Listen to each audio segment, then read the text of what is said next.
All right, Priya, I gotta start with this. Have you ever seen Turkish Jarit in action? I mean, the acrobatics, the spear throwing, it's just wild. There's this move, the deadly zigzag, where the rider literally slides under the horse's belly at full speed and hits like five targets. It's almost, I don't know, superhuman. Honestly, Arjun, I haven't seen it live, but I've watched some old footage. The coordination between rider and horse is just, well, it's almost like a dance, but with a real edge of danger.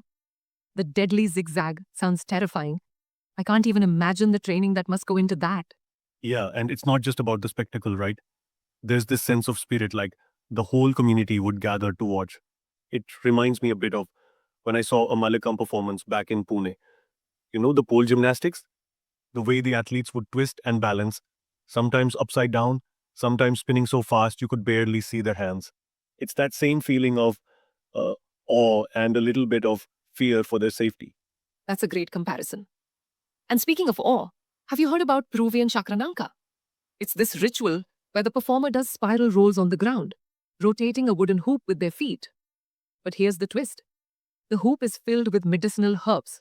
So as it spins, the aroma fills the air and apparently helps induce a trance. It's not just athletic, it's almost mystical. Wait, so the hoop isn't just for show? It's actually like part of the ritual experience? Exactly. The scent is supposed to help the performer enter a different state of mind. It's a symbol of the circle of life, too. I love how these arts blend physical skill with deeper meaning. It's not just about who can do the most impressive trick, but what the movement represents. Yeah, and it's kind of sad, isn't it? These displays are vanishing. I mean, when I saw Malakam, it was at a festival, and even then, people were saying, oh, you don't see this much anymore. I imagine it's the same for Jarit and Chakrananka. Fewer people learning, fewer chances to watch. That brings me to another one, Burmese flying log. Have you seen this? Two people balancing on a rolling teak log, about 30 centimeters across. And the highlight is when they both do the crane on a wave pose at the same time. It's so precarious, but so beautiful. I haven't seen it in person, but I watched a clip online. It's almost hypnotic, the way they move together.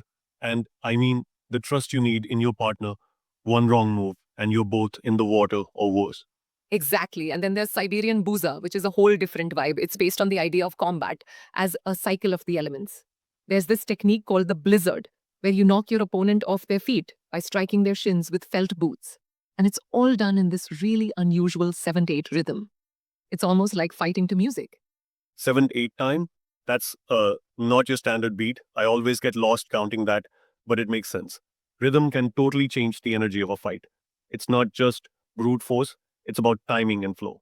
Yeah, and it's not just about the moves, but the philosophy behind them. Actually, I read about a cultural preservation NGO that tried to document endangered martial arts in Southeast Asia. They found that a lot of these traditions, like flying log and boozer, are at risk because the knowledge is passed down orally. And if the last master stops teaching, that's it. It's gone. That's heartbreaking. I mean, you can record a video, but it's not the same as learning from someone in person, feeling the rhythm, the energy. It's like you can watch a Malakam video, but until you try to climb that pole, you don't really get it. Totally. I think that's why these arts are so precious. They're not just performances, they're living traditions. Once they're gone, we lose a whole way of seeing the world. So let's talk about some of the more intense ones. Malay Basilet Telok, for example. Imagine fighting on a tar circle barefoot and your feet are basically glued to the ground. You have to use your body's inertia to throw your opponent, but you can't lift your feet. It's like the floor is lava, but way stickier and more dangerous. That sounds impossible. And then there's Jewish Capoeira Yerida, which is all about turning a fall into an attack. There's this move, the scorpion strike during a crash, where you do a backward somersault and try to land a heel strike to the back of your opponent's head. It's not for the faint of heart. No kidding. I mean, the idea that falling can be a weapon is kind of brilliant. It flips the whole idea of defense and attack, and, you know, all these arts have this thread of trance, danger, and ritual. It's not just about fighting or showing off. There's a deeper meaning, a kind of, I don't know, spiritual risk. Yeah, and I keep thinking about the spiral in Chakrananka. It's not just a cool move, it's a symbol, the circle of life, the endless cycle. It reminds me of the ritual movement in Persian Zurkhan, where the rotation in the sacred circle is both exercise and meditation. There's something universal about that spiral, isn't there? Absolutely. It's like, even though these arts come from different places, Turkey, Peru, Burma, Siberia, they all use movement to connect body, mind, and community. And as they fade, we lose not just the moves, but the meanings behind them. Well, that's all we have time for today. But honestly, I feel like we just scratched the surface. There's so much more to explore in these vanishing movements. Yeah, and I hope we can keep sharing these stories because every tradition has something to teach us. Thanks for listening, Priya. Always a pleasure. Thank you, Arjun, and thanks to everyone tuning in. We'll be back with more journeys into the world's hidden arts. Take care.